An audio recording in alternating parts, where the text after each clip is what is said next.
Assalamualaikum warahmatullahi wabarakatuh. Waalaikumsalam warahmatullahi wabarakatuh. Selamat siang Bapak Ibu Guru SMK Negeri 1 Karanganyar, Bapak Guru hebat. Terima kasih telah meluangkan waktunya untuk mengikuti pengibasan modul 1.4 tentang budaya positif untuk program Guru Penggerak Angkatan 5. Di sini saya akan mempresentasikan modul 1.4 yang sudah saya pelajari bersama teman-teman calon guru penggerak di angkatan 5. Baik, ini budaya positif. Nah, Bapak Ibu, di sini sebagai pendahuluan dari Ki Hajar Dewantoro menyatakan kita ambil contoh perbandingannya dengan hidup tumbuh-tumbuhan seorang petani. Dalam hakikatnya sama kewajibannya dengan seorang pendidik. Nah, yang menanam padi misalnya hanya dapat menuntun tumbuhnya padi. Ia dapat memperbaiki kondisi tanah, memelihara tanaman padi, memberi pupuk dan air, membasmi ulat-ulat atau jamur-jamur yang mengganggu hidup tanaman padi dan lain sebagainya. Jadi kita sebagai pendidik itu ibaratnya sama dengan petani. Kita tidak bisa menumbuhkan padi itu, ya, menumbuhkan. Tetapi yang bisa kita lakukan adalah ini, kita hanya menuntun tumbuhnya padi, kemudian memperbaiki kondisi tanah, dipupuk, kemudian ketika sudah tumbuh itu dipelihara, diberi air dan seterusnya. Demikian juga kita sebagai seorang pendidik itu hanya bisa menuntun lakunya anak. Anak itu sudah membawa karakter masing-masing. Nah, kemudian kita hanya menebalkan karakter anak. Kita tidak bisa merubah karakter anak, tetapi hanya menebalkan karakter-karakter yang baik. Kemudian karakter-karakter atau tabiat yang jelek itu bisa diminimalisir. Itu yang bisa kita lakukan. Nah, kemudian, ini dari pernyataan Ki Hajar Dewantoro tadi, sekolah diibaratkan sebagai tanah tempat bercocok tanam. Guru harus mengusahakan sekolah jadi lingkungan yang menyenangkan, menjaga dan melindungi murid dari hal-hal yang tidak baik. Kemudian tujuannya apa? Karakter murid itu tumbuh dengan baik, sehingga akan tercipta budaya yang positif. Kemudian ini standar nasional pendidikan yang ada kaitannya dengan budaya positif. Nah, jadi pelaksanaan pembelajaran sebagaimana dimaksud dalam pasal itu pembelajaran itu harus diselenggarakan dalam suasana belajar yang interaktif, inspiratif, menyenangkan, menantang, memotivasi peserta didik untuk berpartisipasi aktif, kemudian memberikan ruang yang cukup bagi prakarsa, kreativitas, kemandirian sesuai dengan bakat, minat dan perkembangan fisik peserta didik kita. Nah, kemudian di sini dalam modul itu juga kita akan bahas masalah disiplin positif, ya, disiplin positif dan nilai-nilai kebajikan universal. Nah, di awal ini ada perubahan paradigma. Nah, Dr. William Glasser dalam teorinya ini, ya, kontrol teori yang kemudian di kemudian hari menjadi choice teori ini meluruskan beberapa miskonsepsi tentang makna kontrol. Nah, di sini ilusi itu apa Bapak Ibu? Angan-angan gitu ya, angan-angan. Nah, jadi Dr. William Glasser ini meluruskan angan-angan kita sebagai seorang pendidik. Ilusi guru itu mengontrol murid. Kita kan inginnya kita bisa mengontrol murid gitu ya, sesuai dengan keinginan kita. Nah, ternyata itu tidak bisa. Nah, ini pada dasarnya kita tidak dapat memaksa murid untuk berbuat sesuatu jikalau murid tersebut memilih untuk tidak melakukannya. Kemudian walaupun tampaknya guru sedang mengontrol perilaku murid, hal demikian terjadi karena murid sedang mengizinkan dirinya dikontrol. Jadi ketika kita menyuruh anak, kemudian anak itu manut gitu ya, itu sebenarnya bukan kita berhasil mengilusi bahwa semua penguatan positif efektif dan bermanfaat.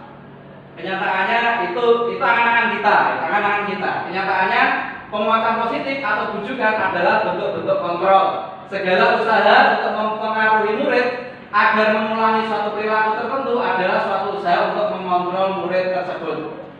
Dalam jangka waktu tertentu, kemungkinan murid tersebut akan menyadarinya dan mencoba untuk menolak bujukan kita, atau bisa jadi murid tersebut menjadi tergantung pada pendapat sang guru yang berusaha untuk mengontrolnya. Jadi ada dua kemungkinan ketika kita mencoba mengontrol anak. Anak itu akan lama-lama dia akan menolak karena kok dikontrol terus gitu ya. Ketika sudah ada pada titik kulminasinya, mungkin anak akan menolak. Kemudian tetap ada beberapa anak mungkin yang akhirnya ketergantungan, gak dikontrol, akhirnya gak manut gitu ya. Nah seperti itu. Kemudian ini ilusi yang ketiga, bahwa kritik dan membuat orang merasa bersalah dapat menguatkan karakter.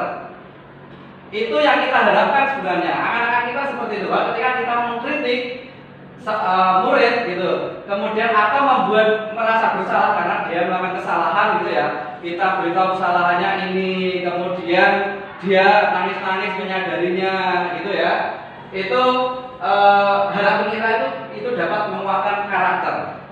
Ternyata ini menggunakan kritik dan rasa bersalah untuk mengontrol murid menuju pada identitas gagal. Karena apa? Mereka belajar untuk merasa buruk tentang dirinya, karena selalu ditunjukkan keburukannya, gitu ya, keburukannya terus. Wah ini loh mesti kandani sih kayaknya ngobrol-ngobrol. Ngesake wong tuamu nang mati leh golek duit dan seterusnya. Kita memberitahukan itu ke anak, ya. Anak mungkin dia akan menyadari dia akan merasa dirinya itu bersalah, akhirnya bisa lebih baik lagi. Harapan kita seperti itu gitu ya. Tetapi ada beberapa nanti ini, mereka akan mengembangkan dialog bahwa dirinya itu negatif. Kemudian yang paling parah, ini kadang-kala sulit bagi guru untuk mengidentifikasi bahwa mereka sedang melakukan perilaku ini, karena seringkali guru cukup menggunakan kata suara halus untuk menyampaikan pesan negatif. Kadang kan ke anak itu juga astagfirullahaladzim gitu ya. Itu kata-katanya baik, astagfirullahaladzim, tapi nadanya gitu astagfirullahaladzim, mesti kandani kayak itu. Nah ternyata itu ada dua kemungkinan tadi ya, tetapi itu bisa membuat anak itu bahwa dirinya itu negatif gitu ya, pesan-pesan yang negatif. Selanjutnya, nah bagaimana seseorang bisa berubah dari paradigma tadi stimulus respon pada pendekatan teori kontrol? Nah ini Stephen R. Covey, nah ini mengatakan bahwa bila kita ingin membuat kemajuan perlahan, sedikit-sedikit ubahlah sikap atau perilaku Anda. Namun bila kita ingin memperbaiki cara-cara utama kita, maka kita perlu mengubah kerangka acuan kita. Ubahlah bagaimana Anda melihat dunia, bagaimana Anda berpikir tentang manusia, ubahlah paradigma Anda, skema pemahaman dan penjelasan aspek-aspek tertentu tentang realitas. Nah ini, ini masih Nah ini Bapak Ibu perbedaannya antara tadi teori stimulus respon dengan teori kontrol. Nah yang ingin kita tuju itu yang teori kontrol ini. Nah kalau teori yang pertama ini stimulus respon ini, realitas kebutuhan kita itu sama. Ternyata kalau teori kontrol, realitas kebutuhan kita itu berbeda. Nah, ini maksudnya kita berbicara masalah dunia ya, bukan akhirat. Tadi yang dijelaskan tadi, misalkan kita membuat anak merasa bersalah itu mungkin kalau secara akhirat dia akan menyadarinya, gitu ya, menyadari. Oh iya, aku kudu ini. Kalau terkait dengan akhirat mungkin bagus gitu ya. Nah kemudian yang kedua, semua orang melihat hal yang sama. Kalau teori kontrol, setiap orang memiliki gambaran berbeda. Jadi kita nggak bisa dalam satu kelas itu ingin membuat anak itu sama gitu ya, membuat anak itu sama karena karakter, minat, bakat itu sudah berbeda-beda. Nah kemudian selanjutnya kita mencoba mengubah orang agar berpandangan sama dengan kita di teori ini gitu ya. Kemudian kalau di teori kontrol yang ini kita bangun itu, kita berusaha memahami pandangan orang lain tentang dunia. Karena berbeda ya. Mungkin saya dengan Bu Wiwit berbeda, saya dengan Pak Kadi juga berbeda. Saya dengan murid apalagi gitu ya, pandangan tentang terkait dengan dunia berbeda. Saya inginnya pelajaran saya anak itu harus paham betul gitu ya. Tapi ternyata ada anak itu yang kurang membutuhkan apa yang saya katakan gitu ya. Nah ini yang menjadi PR tersendiri bagi kita gitu ya. Kemudian perilaku buruk dilihat sebagai suatu kesalahan kalau teori stimulus respon. Kalau teori kontrol, semua perilaku itu memiliki tujuan. Walaupun itu perilaku buruk, respon pada pendekatan teori kontrol. Nah ini Stephen R. Covey, nah ini mengatakan bahwa bila kita ingin membuat kemajuan perlahan, sedikit-sedikit ubahlah sikap atau perilaku Anda. Namun bila kita ingin memperbaiki cara-cara utama kita, maka kita perlu mengubah kerangka acuan kita. Ubahlah bagaimana Anda melihat dunia, bagaimana Anda berpikir tentang manusia, ubahlah paradigma Anda, skema pemahaman dan penjelasan aspek-aspek tertentu tentang realitas. Nah ini, oh ini masih, nah ini Bapak Ibu perbedaannya antara tadi teori stimulus respon dengan teori kontrol. Nah yang ingin kita tuju itu yang teori kontrol ini. Nah kalau teori yang pertama ini stimulus respon ini, realitas kebutuhan kita itu sama. Ternyata kalau teori kontrol, realitas kebutuhan kita itu berbeda. Nah, ini maksudnya kita berbicara masalah dunia ya, bukan akhirat. Tadi yang dijelaskan tadi, misalkan kita membuat anak merasa bersalah itu mungkin kalau secara akhirat dia akan menyadarinya, gitu ya, menyadari. Oh iya, aku butuh ini. Kalau terkait dengan akhirat mungkin bagus gitu ya. Nah kemudian yang kedua, semua orang melihat hal yang sama. Kalau teori kontrol, setiap orang memiliki gambaran berbeda. Jadi kita nggak bisa dalam satu kelas itu ingin membuat anak itu sama gitu ya, membuat anak itu sama karena karakter, minat, bakat itu sudah berbeda-beda. Nah kemudian selanjutnya kita mencoba mengubah orang agar berpandangan sama dengan kita di teori ini gitu ya. Kemudian kalau di teori kontrol yang ini kita bangun itu, kita berusaha memahami pandangan orang lain tentang dunia karena berbeda ya. Mungkin saya dengan Bu Wiwit berbeda, saya dengan Pak Kadi juga berbeda. Saya dengan murid apalagi gitu ya, pandangan tentang terkait dengan dunia berbeda. Saya inginnya pelajaran saya anak itu harus paham betul gitu ya. Tapi ternyata ada anak itu yang kurang membutuhkan apa yang saya katakan gitu ya. Nah ini yang menjadi PR tersendiri bagi kita gitu ya. Kemudian perilaku buruk dilihat sebagai suatu kesalahan kalau teori stimulus respon. Kalau teori kontrol, semua perilaku itu memiliki tujuan. Walaupun itu perilaku buruk, anak-anak itu pasti punya tujuan mengapa melakukan itu. Nah dan tugas kita ya tadi bagaimana mengarahkan perilaku yang buruk itu menjadi perilaku yang baik tanpa harus kita menghakimi gitu ya. Kemudian orang lain bisa mengontrol saya. Orang lain bisa mengontrol saya. Kenyataannya tidak. Hanya kita yang bisa mengontrol diri kita. Kemudian saya bisa mengontrol orang lain. Nah, kalau teori kontrol, Anda tidak bisa mengontrol orang lain. Kemudian ini pemaksaan ada pada saat bujukan itu gagal. Ketika kita mau mengontrol orang lain, terus ngomongi agar sama dengan kita, ternyata gagal, maka ini ada pemaksaan biasanya. Nah, kita harus bisa merubah ini menjadi kolaborasi dan konsensus menciptakan pilihan-pilihan yang baru. Jadi memang berat ini ya, berat. Saya sendiri mungkin juga mampu. Lanjut, ini makna disiplin, gitu ya. Disiplin yang kita pahami, disiplin itu adalah ada tata tertib yang kita harus taat, gitu ya. Kemudian yang kedua, disiplin itu sama juga dengan ada keteraturan. Kemudian yang ketiga, disiplin itu identik dengan kepatuhan. Dan yang terakhir adalah disiplin itu identik dengan hukuman. Ketika anak tidak disiplin harus dihukum, gitu ya. Nah, Dalam budaya kita, makna kata disiplin dimaknai menjadi sesuatu yang dilakukan seseorang pada orang lain untuk mendapatkan kepatuhan. Kita cenderung menghubungkan kata disiplin dengan ketidaknyamanan. Nah, disiplin akhirnya kan kita ya rasanya piye gitu ya. Kita kadang anak ketika jam pelajaran kita suruh gini-gini ini akhirnya kadang juga nggak nyaman. Wes mending ke jamnya Pak Pangat yang masuk gitu ya. Mana jam selanjutnya baru masuk. Kadang juga seperti itu.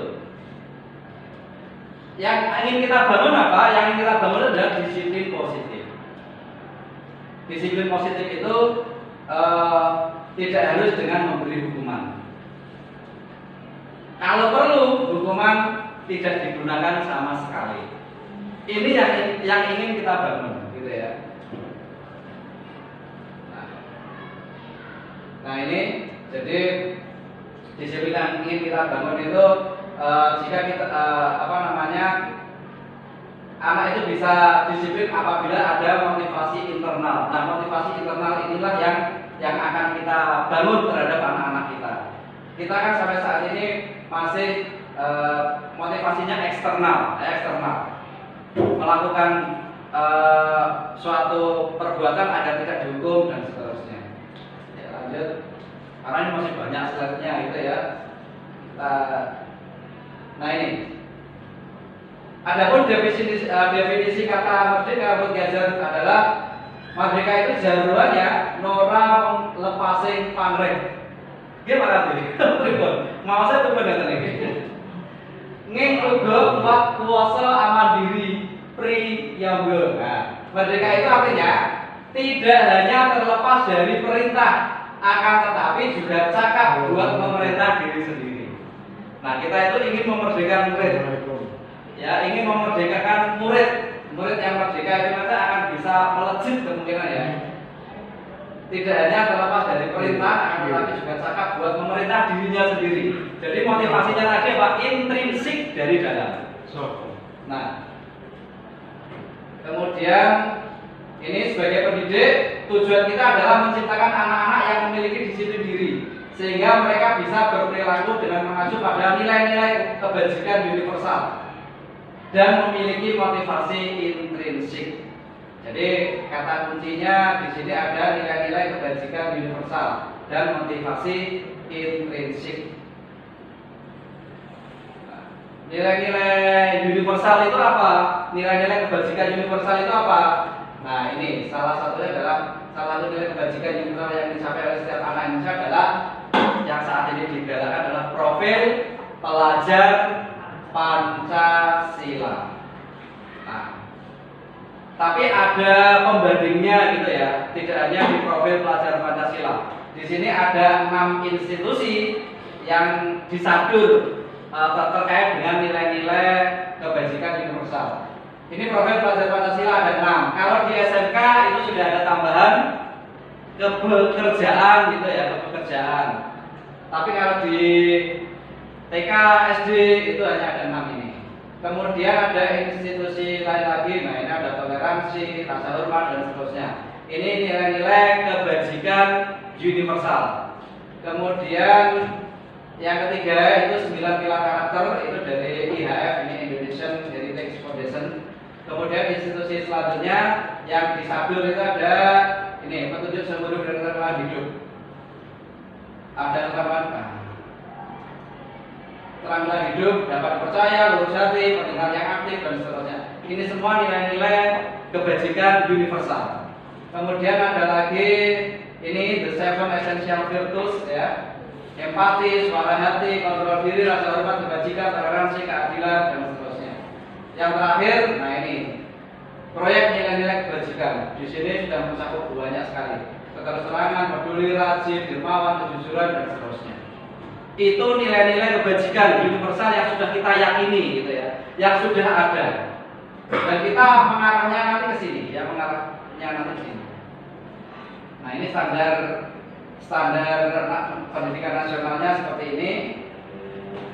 Dalam rangka menciptakan lingkungan yang positif, kita harus menerapkan nilai-nilai kebajikan yang sudah kita sepakati bersama. Nah, kemudian selanjutnya di modul itu ada teori motivasi motivasi, hukuman dan penghargaan serta restitusi. Nah, ini yang masih agak asing di kita gitu ya. Restitusi itu apa gitu ya. Nah, ini gitu. Sebagai pendahuluan, mari kita tanyakan ke diri kita sendiri bagaimana kita berperilaku gitu ya. Kemudian mengapa kita melakukan segala sesuatu? Apa kita melakukan sesuatu karena adanya dorongan dari lingkungan atau ada dorongan yang lain? Terkadang kita melakukan sesuatu karena kita menghindari rasa sakit atau ketidaknyamanan. Terkadang kita juga melakukan sesuatu untuk mendapatkan apa yang kita mau. Nah, apabila kita masih kadang ini ya ketidaknyamanan, kita melakukan sesuatu karena adanya ketidaknyamanan ketika tidak melakukan itu, dihukum atau dan lain sebagainya. Nah, ini 3 motivasi perilaku manusia menurut Diana Grossen gitu ya. 3 perilaku manusia itu yang pertama, perilaku manusia itu mengapa dia berperilaku seperti itu karena untuk menghindari ketidaknyamanan atau hukuman. Ini adalah tingkat rendah dari motivasi perilaku manusia. Biasanya orang yang motivasi perilakunya untuk menghindari hukuman atau ketidaknyamanan akan bertanya apa yang terjadi apabila saya tidak melakukannya. Nah, kemudian motivasi ini masih bersifat eksternal, dari luar, belum dari dirinya sendiri. Kemudian yang kedua, untuk mendapatkan imbalan atau penghargaan dari orang lain, gitu ya. Jadi melakukan perilaku itu karena ada imbalannya atau ada penghargaannya dari orang lain. Nah, ini juga masih bersifat eksternal. Nah, kemudian yang ketiga ini, untuk menjadi orang yang mereka inginkan dan menghargai diri sendiri dengan nilai-nilai yang mereka percaya. Nah, ini baru bersifat internal. Jadi ini dari diri sendiri. Ya, motivasi dari diri sendiri. Lanjut. Nah, tujuan dari disiplin positif adalah menanamkan motivasi yang ketiga. Ya, yang mereka melakukannya itu karena kesadaran diri. Motivasi dari dalam diri, intrinsik. Pertanyaannya sekarang adalah bagaimana cara kita sebagai guru untuk menanamkan disiplin positif yang positif ini kepada murid-murid kita. Nah, ini salah satu refleksinya Bapak Ibu. Sebagai seorang guru, saat ini Anda hadir mengajari kelas tepat waktu. Ya, kita masuk kelas itu tepat waktu. Motivasi apakah yang mendasari tindakan kita?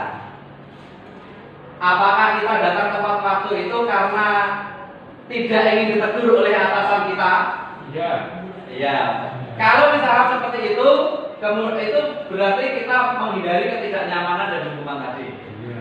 Nah, iya ya, sama itu.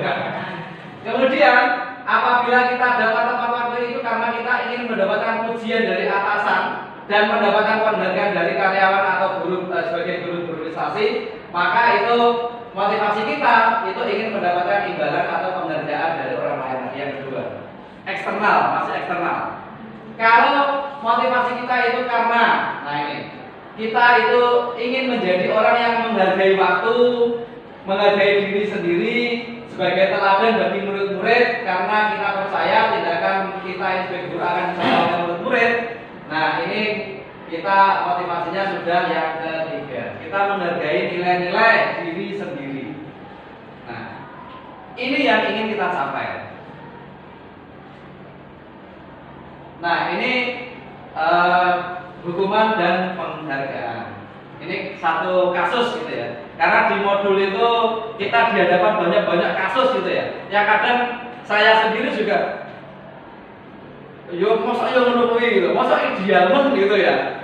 Di SMK ya gak bisa ideal seperti itu. Kalau di SD, di TK itu kemungkinan bisa karena mereka guru kelas yang setiap hari juga bersama dengan anak-anak. Kalau kita kan guru mata pelajaran gitu ya. Nah, ini contoh kasusnya. Iva kurang menguasai pelajaran matematika sehingga pada saat pelajaran tersebut berlangsung dia lebih banyak berdiam diri dan menggambar di buku pelajarannya. Pada saat guru matematikanya Pak Seno menanyakan pertanyaan, IFA menjadi gugup. Nah, dan tak sengaja menjatuhkan tasnya dari kursi, serta tiba-tiba menjadi gagap pada saat berupaya menjawab. Seluruh kelas pun tertawa melihat perilaku IFA yang bicara tergagap dan terkejut tersebut. Pak Seno pada saat itu membiarkan teman-teman IFA menertawakan IFA yang tergagap dan malu luar biasa. Dan malahan minta IFA untuk masuk ke depan dan berdiri di depan kelas sambil menunjuk hidungnya karena tidak bisa menjawab. Kelas makin gaduh dan anak-anak pun tertawa melihat IFA di depan kelas memegang hidungnya. Gitu ya.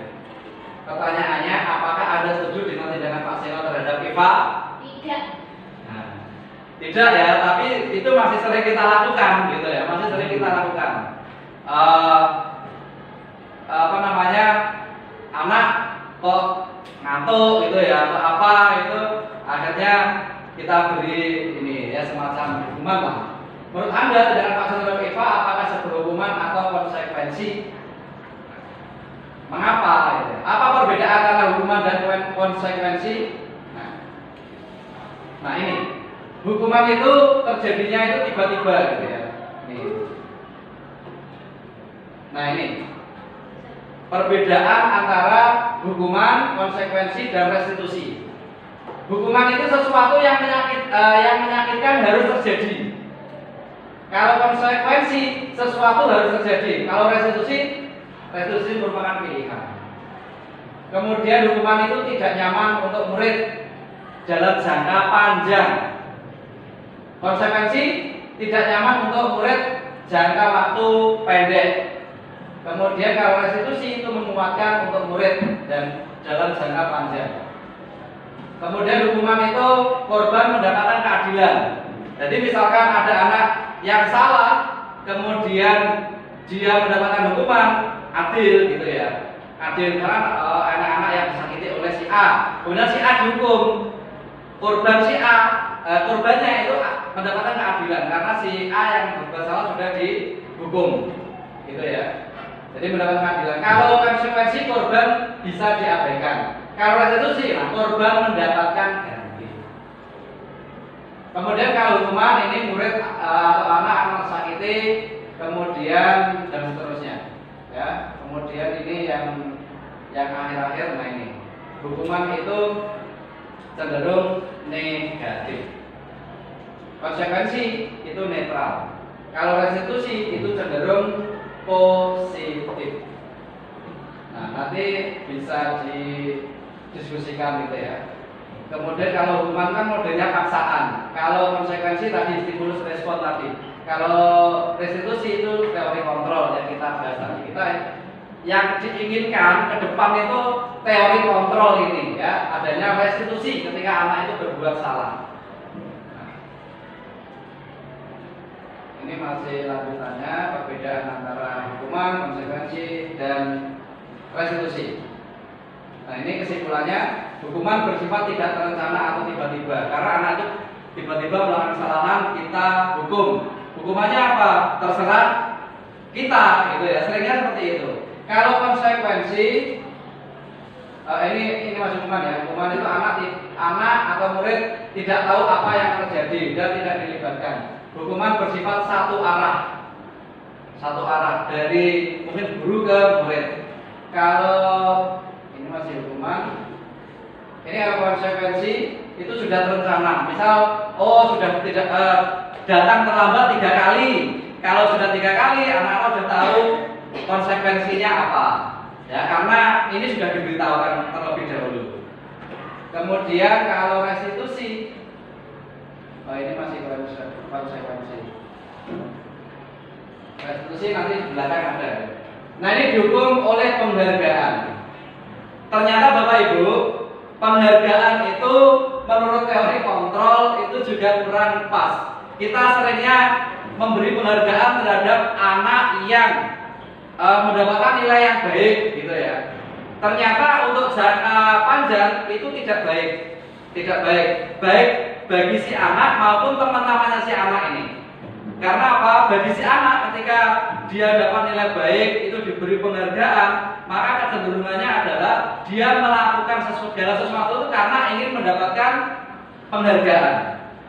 Bagi teman-temannya si anak, itu akan cenderung buyak budil gitu ya. Artinya mesti saya untuk penghargaan lo si A, saya untuk juara mesti si A, si B, si C. Akhirnya yang dari satu kelas misalnya rankingnya hanya 3 gitu ya. Paling yang berputar ranking 1, 2, 3 ya anak-anak itu. Yang lain bagaimana? Masih ada sekian puluh anak. Akhirnya mereka merasa cuek, merasa tidak ya tadi buyak budil bahasa kita ya, buyak gitu ya. Nah, ternyata penghargaan jangka panjangnya seperti itu. Nah, ini pengaruh jangka pendek dan jangka panjang. Penghargaan efektif jika kita menginginkan seseorang melakukan sesuatu yang kita inginkan dalam jangka waktu pendek.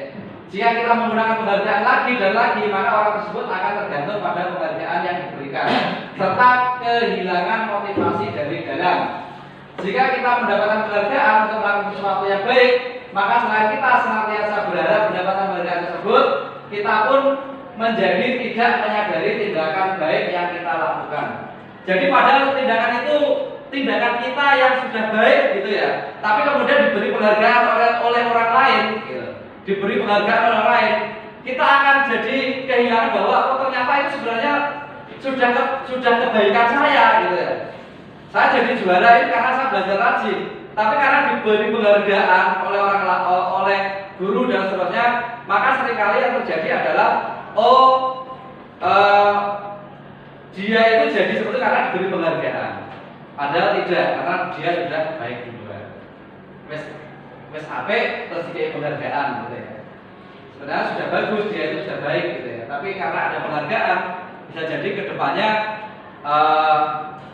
dia akan jadi ketergantungan. Nah, ini penghargaan itu mengurangi ketepatan. Kemudian ini riset, ini penelitian gitu ya. Penelitian. Ada anak yang diberi penghargaan, ada yang tidak. Ternyata hasilnya anak laki-laki yang dibayar diberi penghargaan itu membuat lebih banyak kesalahan. Ini riset, penelitian. Ya. Kemudian, nah ini restitusi. Ini restitusi gitu ya. Restitusi itu apa? Restitusi itu yang akan kita capai itu sebuah pendekatan untuk menciptakan disiplin yang positif, ya. Jika kita mendapatkan penghargaan untuk melakukan sesuatu yang baik, maka selain kita senantiasa berharap mendapatkan penghargaan tersebut, kita pun menjadi tidak menyadari tindakan baik yang kita lakukan. Jadi padahal tindakan itu tindakan kita yang sudah baik gitu ya, tapi kemudian diberi penghargaan oleh orang lain, gitu. Diberi penghargaan oleh orang lain, kita akan jadi kehilangan bahwa oh ternyata itu sebenarnya sudah kebaikan saya gitu ya. Saya jadi juara ini karena saya belajar rajin, tapi karena diberi penghargaan oleh guru dan seterusnya, maka seringkali yang terjadi adalah dia itu jadi seperti karena diberi penghargaan. Padahal tidak, karena dia sudah baik duluan. Wes HP terus dikasih penghargaan gitu ya. Sebenarnya sudah bagus, dia itu sudah baik gitu ya. Tapi karena ada penghargaan, bisa jadi kedepannya dia akan jadi ketergantungan. Nah, ini penghargaan itu mengurangi ketepatan. Kemudian ini riset, ini penelitian gitu ya. Penelitian. Ada anak yang diberi penghargaan, ada yang tidak. Ternyata hasilnya anak laki-laki yang dibayar diberi penghargaan itu membuat lebih banyak kesalahan. Ini riset, penelitian. Ya. Kemudian, nah ini restitusi. Ini restitusi gitu ya. Restitusi itu apa? Restitusi itu yang akan kita capai itu sebuah pendekatan untuk menciptakan disiplin yang positif, ya. Nah, bila ada seseorang berbuat salah pada Anda ketika mereka menawarkan sebuah tindakan untuk memperbaiki kesalahan mereka, kemungkinan besar jawaban Anda adalah akan menolak semua tawaran dan akan bilang tidak usah, tidak apa-apa, lupakan saja. Kebiasaan kita selama ini bila ada orang yang melakukan salah pada kita akan langsung kita maafkan atau ya bahkan kita melakukan sesuatu yang membuat mereka tidak nyaman atau merasa bersalah dengan kita. Jadi kita sudah disakiti, ada dua kemungkinan, kita akan langsung memaafkan gitu ya, maafin gitu ya. Tapi yang kedua, kita akan dendam gitu ya, wes boya, dan dia bodong, gak nyumek, dan dia banyu, gak nyamuk gitu ya. Nah, jadi kita akan kemudian kita biasanya akan membuat bagaimana caranya membuat yang nyarinya itu tidak nyaman dengan kita. Nah, atau kita akan bisa membalas sehingga kondisi menjadi impas gitu ya.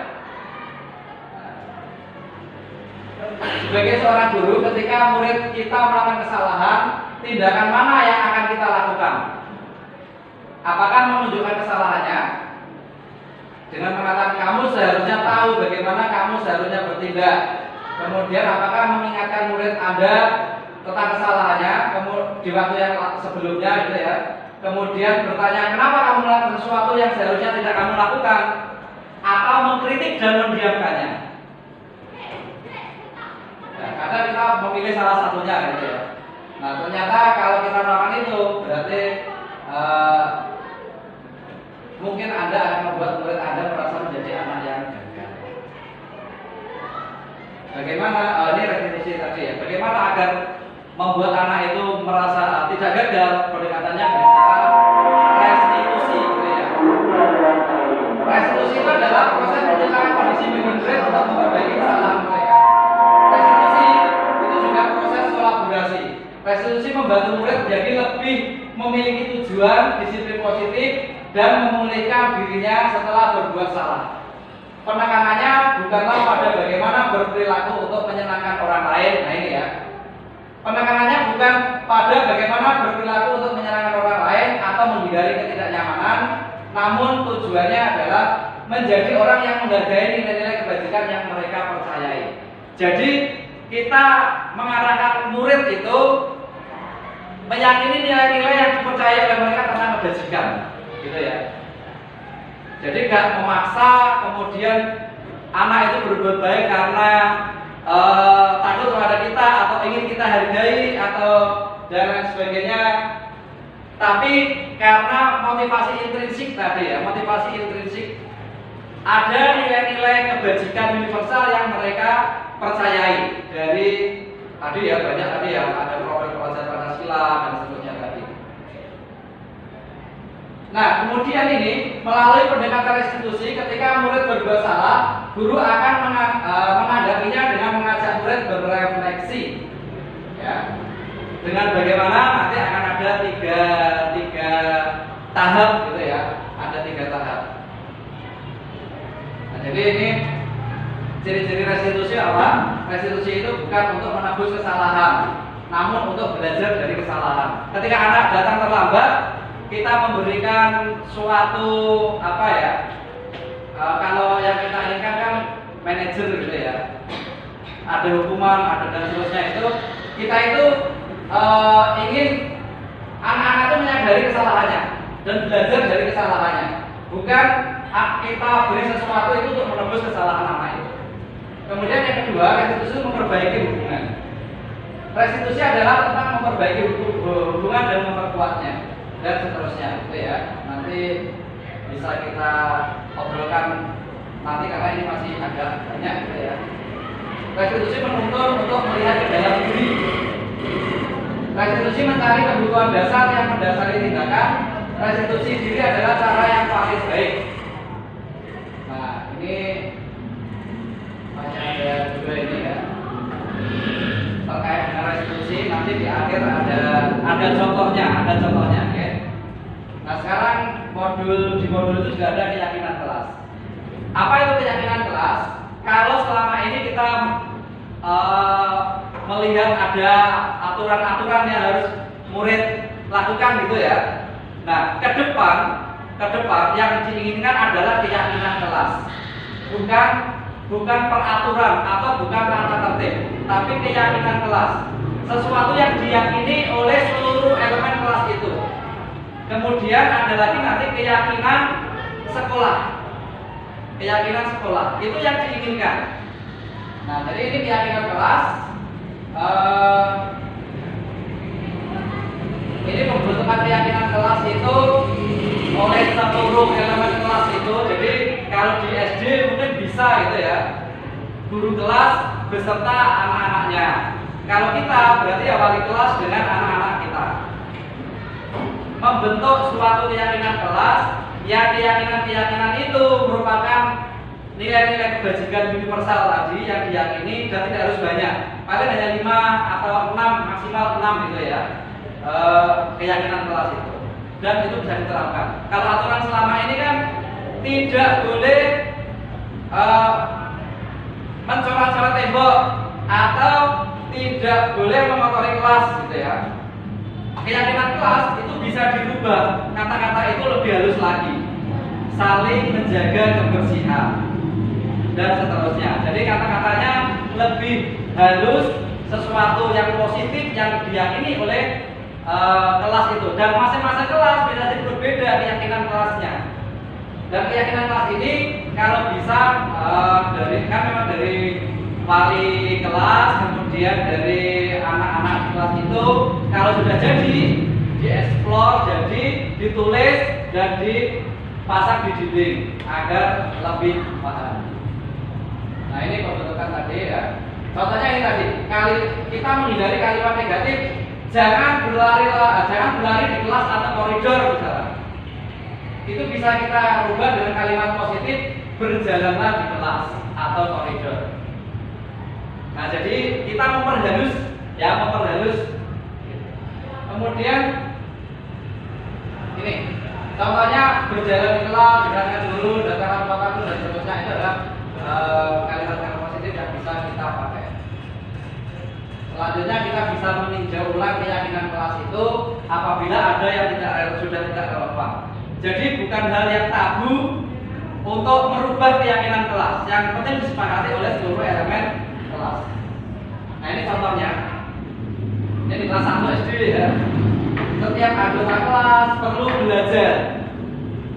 Bukan belajarlah yang rajin gitu kan, itu masih perintah gitu ya. Ini setiap anggota kelas perlu belajar. Setiap anggota kelas perlu senang. Selalu bersikap positif, berkomitmen terhadap setiap tugas dan seterusnya. Nah, ini keyakinan kelas. Atau ini yang SMP contohnya ini ya. Kami meyakini bahwa sangat penting untuk menghormati semua orang dan barang milik orang lain.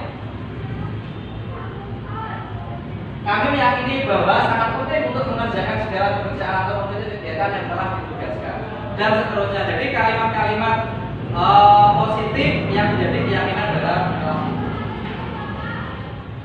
Nah, kemudian ini 5 kebutuhan dasar manusia. Nah, ini yang sering kita jumpai. Mengapa anak itu banyak melakukan kesalahan gitu ya? Banyak melakukan kesalahan. Kalau kita sebagai guru yang mempunyai paham tentang 5 kebutuhan dasar manusia, kita akan bisa menjadi guru yang diidamkan gitu ya. Karena kita tahu kebutuhan apa yang ingin dipenuhi oleh si anak ini gitu ya. Ada 5 kebutuhan dasar yang ingin dipenuhi oleh kita sebagai anak maupun sebagai manusia gitu ya. Apa saja? Ini ada satu kasus gitu ya. Ibu Ambar, guru wali kelas 2A di SD Pelita Hati, sedang bingung menghadapi ulas salah satu murid di kelasnya yang bernama Doni. Beberapa anak di kelas itu telah datang padanya dan mengeluhkan Doni seringkali minta bekal makan siang gitu ya, dengan paksa. Jika Anda menghadapi situasi seperti Ibu Ambar, apa yang akan Anda lakukan? Menurut Anda kira-kira apa alasan Doni melakukan hal itu? Jadi Doni ini sering malahi koncone gitu ya. Pasti kita kalau melihat seperti itu jewer ya. Kok nakal mentol lele. Nah, kancamu rek. Anu gua bekal dhewe dan seterusnya.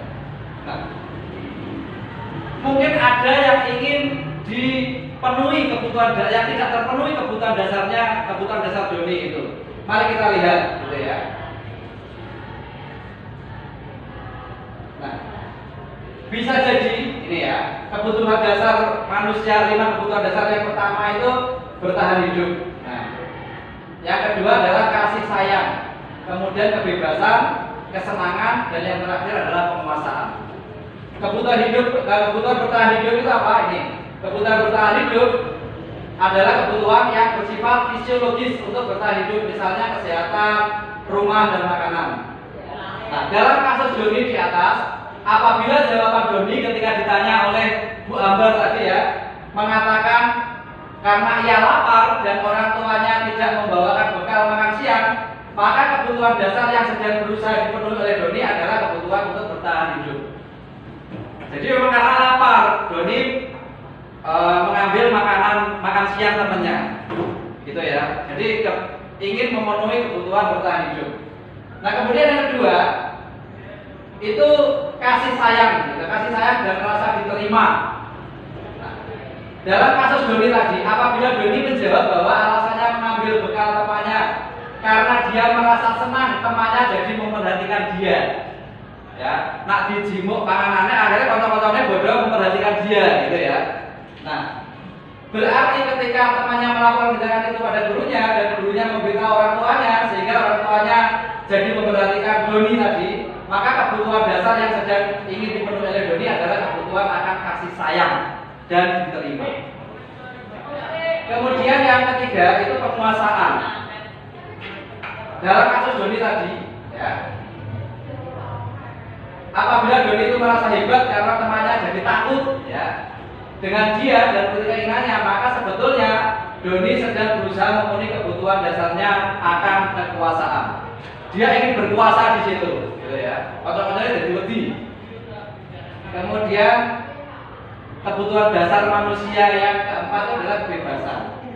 Dalam kasus tadi, bila jawaban Doni itu adalah bahwa dia merasa bosan dengan bekal makanan yang dibawakan ibunya dari rumah, karena ibunya selalu membawakan bekal yang sama, oleh karena itu dia ingin mencoba makanan teman-temannya beraneka ragam. Maka Doni sedang berusaha memenuhi kebutuhannya akan kebebasan. Dan yang terakhir, apabila ini kebutuhan kesenangan gitu ya. Dalam kasus di atas, bila Doni menjawab bahwa ia melakukan karena iseng saja dan ia menikmati ekspresi wajah teman-temannya yang kesal karena diambil makanannya dan menurut dia ekspresi teman-temannya itu lucu, maka Doni itu sedang berusaha memenuhi kebutuhannya akan kesenangan. Jadi naik kocok niki ekspresinya terus kosong terus dan Doni malah tertawa-tertawa gitu ya. Oh, berarti kebutuhan yang dipenuhi Doni adalah kesenangan. Konsep 5 kebutuhan dasar manusia tidak berlaku bagi anak-anak saja, namun juga bagi manusia dewasa. Lihatlah pada guru di sekolah Anda. Dapatkah Anda memprediksi kira-kira guru mana yang memiliki kebutuhan dasar yang tinggi akan penguasaan? Guru-guru yang ingin berkuasa, kira-kira mana gitu ya. Kemudian yang beliau-beliau itu ingin memenuhi kebutuhan kebebasannya mana, kebutuhan kesenangan mana, dan seterusnya. Ada 5 kebutuhan tadi ya. Nah, kemudian ini restitusi. Nah, Bapak Ibu, ini yang harus kita pahami gitu ya. Restitusi 5 posisi kontrol. Kita sebagai seorang guru itu ada 5 posisi kontrol yang bisa kita ambil. Apakah kita itu sebagai penghukum gitu ya. 5 posisi kontrol itu adalah penghukum. Kita jadi guru penghukum atau pembuat rasa bersalah atau teman atau pemantau atau yang terakhir manajer.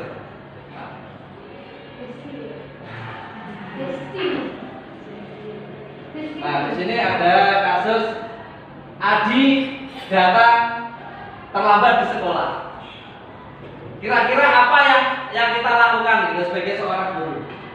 Nah, kalau kita itu tipe penghukum, maka kita akan memberi hukuman fisik kepada Adi tadi. Kemudian tipe-tipe guru seperti ini biasanya berkata patuhi aturan saya atau awas, gitu ya. Kemudian kamu selalu saja salah. Pasti selalu yang terakhir selesai dan seterusnya. Nah, guru seperti ini senantiasa percaya hanya ada satu cara untuk pembelajaran bisa berhasil, yaitu caranya dia dengan menghukum tadi. Nah, penghukum itu biasanya ada suara tinggi, bahasa tubuh, mata melotot, jari menunjuk-nunjuk, menghadap, gitu ya. Terlambat lagi, pasti terlambat lagi, selalu datang terlambat. Kapan bisa datang tepat waktu? Gitu ya. Nah, tanyakan kepada diri Anda bagaimana perasaan murid bila guru berbicara seperti itu pada saat muridnya datang terlambat. Hasilnya apa? Ketika kita menjadi guru yang tipe penghukum itu, hasilnya adalah kemungkinan murid marah dan mendendam atau bersifat agresif, gitu ya. Malah ada yang nantang-nantang gitu ya. Bisa mendendam, bisa agresif. Nah, bila bisa jadi sesudah kembali duduk, murid tersebut akan mencoret-coret bukunya atau meja tulis. Ini misalkan bagi Seneni gitu ya, datang terlambat di kelas, kemudian bagi Seneni mungkin iya pak. Setelah ke baku dia merasa tidak nyaman, akhirnya gambar, coret-coret dan seterusnya. Lebih buruk lagi sepulang sekolah. Nah ini sepeda motor bapak gurunya digoreng, digembos dan seterusnya. Karena apa? Merasa dendam. Seneni gitu ya, datang terlambat di kelas, kemudian bagi Seneni mungkin iya pak. Setelah ke baku dia merasa tidak nyaman, akhirnya gambar, coret-coret dan seterusnya. Lebih buruk lagi sepulang sekolah. Nah ini sepeda motor bapak gurunya digoreng, digembos dan seterusnya. Karena apa? Merasa dendam. Nah efek jangka pendeknya apa? Anak itu manut gitu ya. Efek jangka pendeknya itu anak itu manut. Tapi jangka panjangnya tadi seperti itu. Kemudian tipe yang kedua itu membuat merasa bersalah, tapi ya. Pada posisi ini biasanya guru itu bersuara lemah lembut seperti ini. Ibu sangat kecewa sekali dengan kamu. Berapa kali bapak harus memberitahu kamu ya? Nah, ya yang saya contohkan tadi ketika anak berbuat salah kita, aduh kan sudah bapak kasih tahu gitu ya. Kamu harus datang tepat waktu. Lesak nih, bapakmu nang kuwi leh golek duit dan suaranya halus gitu ya. Suaranya halus sehingga anak itu merasa bersalah, akhirnya ya nunduk dan seterusnya. Nah, jadi ini pembuat rasa bersalah itu biasanya ada suaranya memelas, halus, sedih, bahasa tubuhnya merapat pada anak, ada yang dilus-lus gitu, ada dipegang gitu ya, merapat pada anak lesu. Adik, kamu ini bagaimana ya? Kamu sudah berjanji dengan ibu tidak akan terlambat lagi. Kamu kenapa ya senang sekali mengecewakan ibu? Ibu benar-benar kecewa sekali. Ini bahasanya halus, tetapi membuat anak merasa bersalah gitu ya. Bagaimana perasaan murid bila ditegur seperti cara ini? Ya anak bisa jadi anak manut gitu, anak manut. Tetapi dalam diri anak tadi dia menanamkan ternyata satu negatif gitu ya. Banyak hal-hal negatif yang ditanamkan karena anggapan orang lain satu negatif gitu ya. Kita itu negatif. Murid akan merasa bersalah, telah mengecewakan gitu ya. Murid menjadi orang yang gagal, tidak selalu membahagiakan orang lain gitu ya. Kemudian murid bisa menumpahkan amarahnya walaupun dengan cara negatif. Murid tertekan dan bisa menyakiti diri sendiri dan orang lain. Nah ini kalau tipenya teman, Gumila ini ya, bestie ini ya. Nah, guru pada posisi ini tidak akan menyakiti murid, namun akan tetap berupaya mengontrol murid melalui persuasi. Nah, karena ayo bantulah demi bapak ya dan seterusnya, kata-katanya seperti itu. Nah, ini ya hal negatif dari posisi teman adalah bila suatu saat guru tersebut tidak membantu, maka murid akan kecewa dan berkata, saya pikir bapak atau ibu itu teman saya. Jadi jaga nih, ya jaga nih. Ketika bapak ibu guru tidak ada, jaga nih. Kemudian teman itu ini ramah, akrab gitu ya. Kita dengan murid itu ramah, akrab dan bercanda, bahasa tubuh merawat pada murid, mata dan senyum ya. Kita ada senyum jenaka gitu. Nah ini boleh gitu ya. Kita menjadi teman anak itu boleh. Apalagi di usia anak-anak itu SMK ya, sudah bisa kita ajak bicara. Tetapi yang kita tuju nanti yang kelima gitu ya. Teman ini boleh, tapi ini boleh tapi yang tarafnya paling bawah gitu ya. Hasilnya ini murid akan merasa senang dan akrab dengan guru. Ini termasuk dampak positif. Hanya saja di sisi negatif murid menjadi tergantung pada guru tersebut. Jadi naik murid udah bestie dengan Bu Mila gitu ya, di saya suruh gitu pasti juga gak manut. Manutnya ketika disuruh sama Bu Mila, itu efek negatifnya karena bestie sama Bu Mila gitu. Itu efek negatifnya seperti itu. Nah gak Bu Mila saya suruh juga dilem gitu ya. Itu efek negatifnya.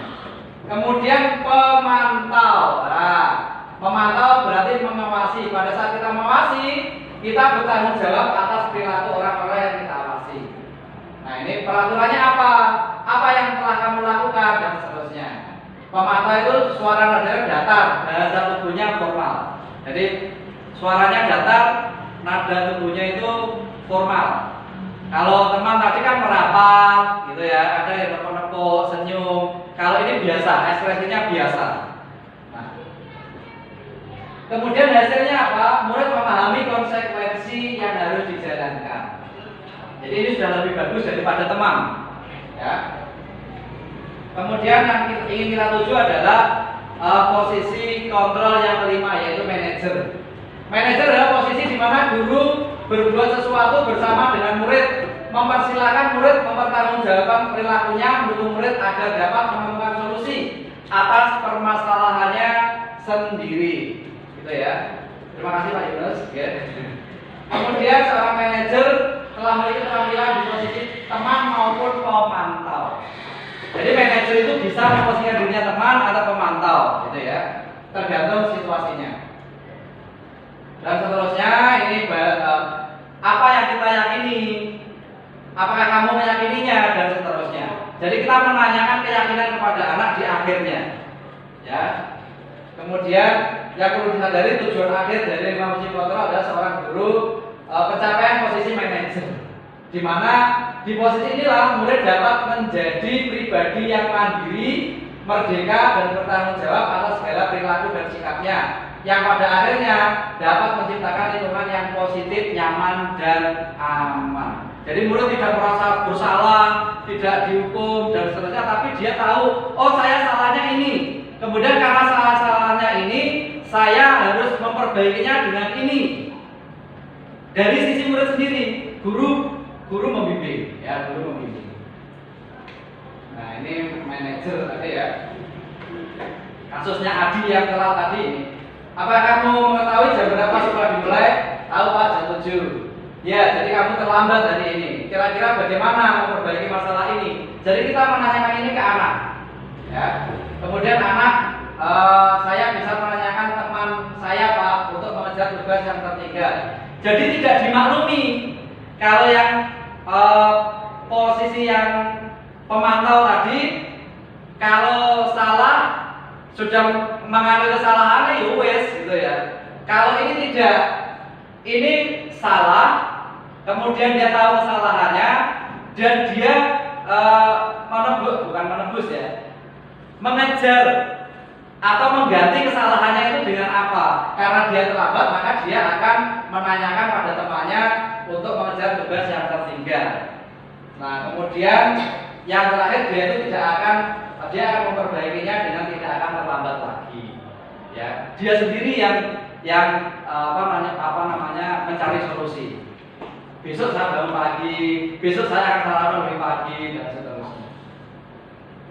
Nah, ini video kontrol restitusi, nggak usah saja. Nah, ini tadi tipe-tipe penghukum, membuat orang merasa bersalah, teman, pemantau, manajer. Kalau penghukum dan pembuat merasa bersalah tadi ternyata masih di identitas gagal, perilaku kontrolnya masih negatif. Kalau yang positif itu ada dua. Yang pertama, teman dan pemantau itu perilaku kontrolnya positif. Yang ingin kita tuju adalah ini manajer. Ya, manajer itu adalah kontrol diri. Kalau teman pemantau ini masih ada motivasi eksternalnya. Kalau ini manajer itu kita sudah berusaha membuat anak itu punya motivasi intrinsik ya, dan seterusnya gitu ya. Nah, ini ada video segitiga restitusi, kita lewati saja. Nah, Bagaimana kita melakukan restitusi tadi ya, restitusi kita bisa melakukannya ini. Langkahnya ada 3 tahap. Yang pertama menstabilkan identitas, ya, karena yang kita pakai itu teori kontrol itu ya. Ketika anak berbuat salah, langkah yang pertama kita panggil, kita stabilkan identitas. Di sini apa? Kita semua akan melakukan hal terbaik yang bisa kita lakukan. Kemudian kalau ini sudah, anak itu stabil, validasi tindakan salah, ya, validasi tindakan yang salah. Itu semua perilaku itu memiliki alasan, baik itu yang baik maupun yang buruk itu punya alasan. Kemudian menanyakan keyakinan, kita semua memiliki motivasi internal. Nah, ini kita lanjutkan dulu. Nah ini, yang pertama anak salah, salahnya apa itu? Stabilkan identitas. Setiap orang pasti pernah melakukan kesalahan. Nah ini kadang yang kita gengsi gitu ya. Atau kamu bukan satu-satunya yang pernah melakukan ini. Nah ini seharusnya kita tanamkan ke anak, kita tanyakan ke anak untuk biar dia stabil. Karena ketika anak salah kita panggil itu ya, biarkan anak itu merocos dulu, merocos. Ini loh Pak, saya tuh begini. Kita harus mendengarkan alasan-alasan dia. Nah itu untuk fase penstabilan ini, penstabilan. Setelah dia melakukan alasan-alasannya, mengamalkan disampaikan semua, baru kita menanyakan ini. Ya, Bapak tahu gitu ya, Bapak tahu kalau Bapak ada di posisi kamu, Bapak juga akan melakukan yang sama, gitu ya, akan melakukan yang sama. Nah, kemudian kalau dia sudah stabil gitu ya, dia sudah stabil, kamu kan satu-satunya pernah Bapak sudah pernah melakukan gitu ya. Kemudian baru tahap yang kedua itu validasi tindakan yang salah. Ya, setelah stabil kita tanyakan, kamu tentu punya alasan mengapa kamu melakukan itu, atau kan adakah cara yang lebih efektif untuk mendapatkan apa yang kamu butuhkan tanpa harus yang tadi gitu ya. Dia pasti akan begini, dia akan berpikir cara-caranya ya, cara-caranya tidak seperti yang awal tadi. Karena kan yang awal tadi spontanitas dia melakukan itu. Kemudian yang terakhir, kalau dia sudah tahu kesalahannya gitu ya, tindakan kita sudah validasi bahwa memang dia salah gitu, dia sudah mengakui kesalahannya dan dia tahu sendiri. Yang terakhir adalah menanyakan keyakinan. Menanyakan keyakinan itu salah satu keyakinan kelas apa yang telah kita sepakati. Oh, kalau peraturan itu peraturan apa yang dilanggar? Kalau kita sekarang tata tertib mana yang dilanggar? Kira-kira hampir sama dengan itu gitu ya. Tapi ini saya melanggar keyakinan kelas yang ini, untuk memperbaikinya saya harus begini gitu ya. Nah ini tadi ya 3 tahap tadi. Nah ini yang terakhir, ini contoh yang sudah saya buat kemarin gitu ya. Karena ketika anak salah kita panggil gitu ya, biarkan anak itu merocos dulu, merocos. Ini loh Pak, saya tuh begini. Kita harus mendengarkan alasan-alasan dia. Nah itu untuk fase penstabilan ini, penstabilan. Setelah dia melakukan alasan-alasannya, mengamalkan disampaikan semua, baru kita menanyakan ini. Ya, Bapak tahu gitu ya, Bapak tahu kalau Bapak ada di posisi kamu, Bapak juga akan melakukan yang sama, gitu ya, akan melakukan yang sama. Nah, kemudian kalau dia sudah stabil gitu ya, dia sudah stabil, kamu kan satu-satunya pernah Bapak sudah pernah melakukan gitu ya.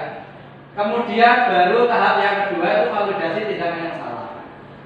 Ya, setelah stabil kita tanyakan, kamu tentu punya alasan mengapa kamu melakukan itu, atau kan adakah cara yang lebih efektif untuk mendapatkan apa yang kamu butuhkan tanpa harus yang tadi gitu ya. Dia pasti akan begini, dia akan berpikir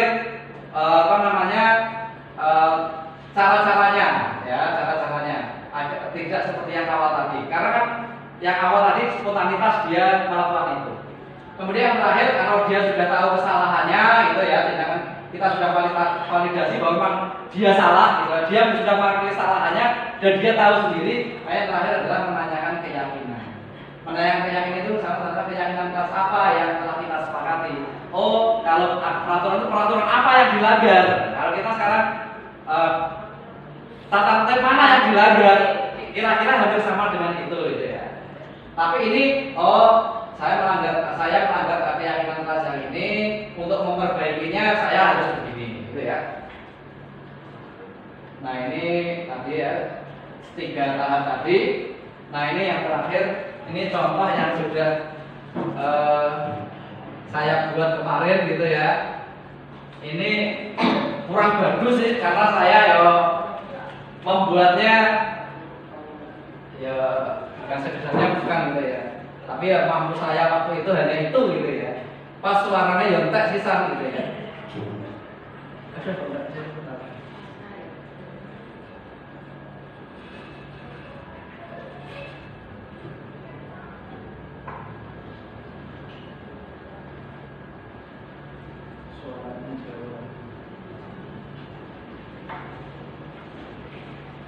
Suaranya kurang keras ya.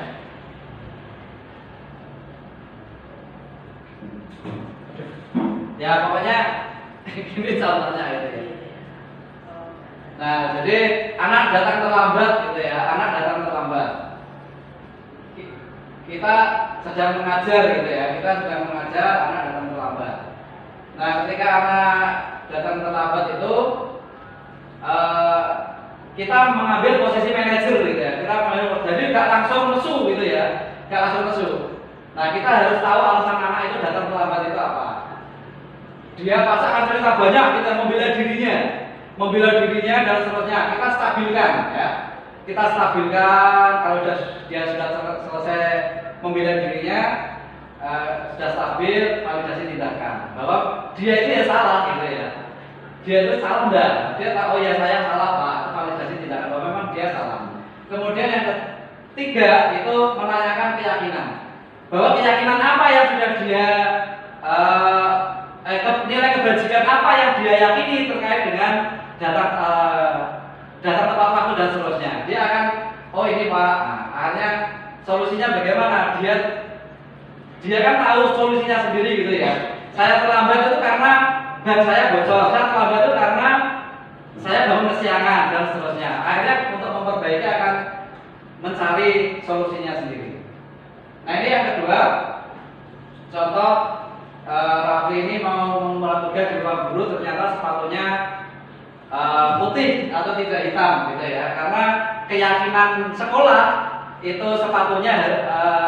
sepatu siswa itu hitam gitu ya. Ternyata anak ini tidak memakai sepatu hitam. Nah, ketika Pak gurunya ini tahu ya, akhirnya menanyakan mengapa kok sepatunya tidak hitam gitu ya. Akhirnya dia akan cerita. Nah, waktu itu yang diceritakan apa? Karena kemarin kehujanan, kemudian sepatunya belum kering dan seterusnya, akhirnya terpaksa menggunakan sepatu yang putih.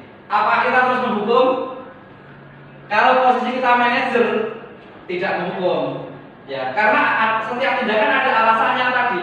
Dia sudah beralasan seperti itu. Kehujanan, belum kering dan seterusnya. Nah, setelah itu validasi tindakan, dia sudah mengakui kesalahannya. Akhirnya dia terakhir adalah menanyakan keyakinan.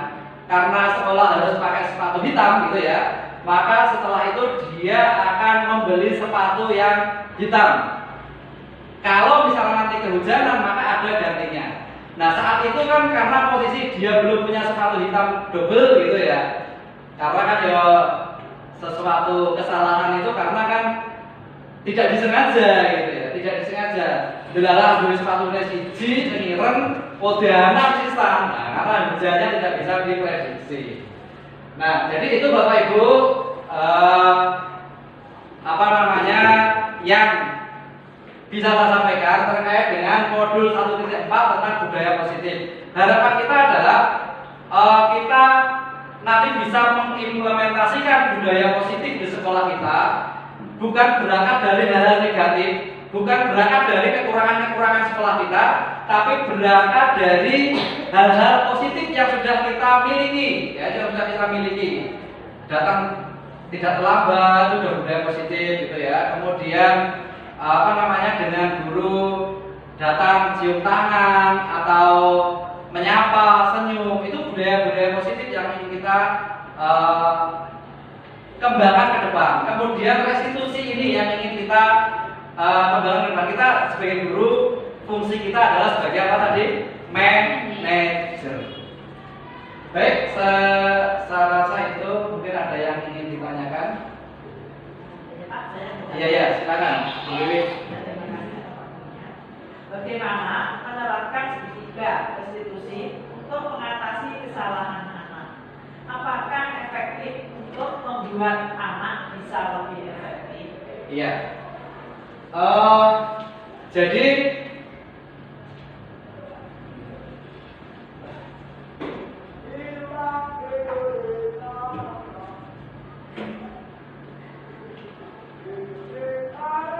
Jadi bagaimana kita menerapkan segitiga restitusi gitu ya? Dengan 3 cara tadi Bu, 3 tahap. Yang pertama tadi menstabilkan identitas.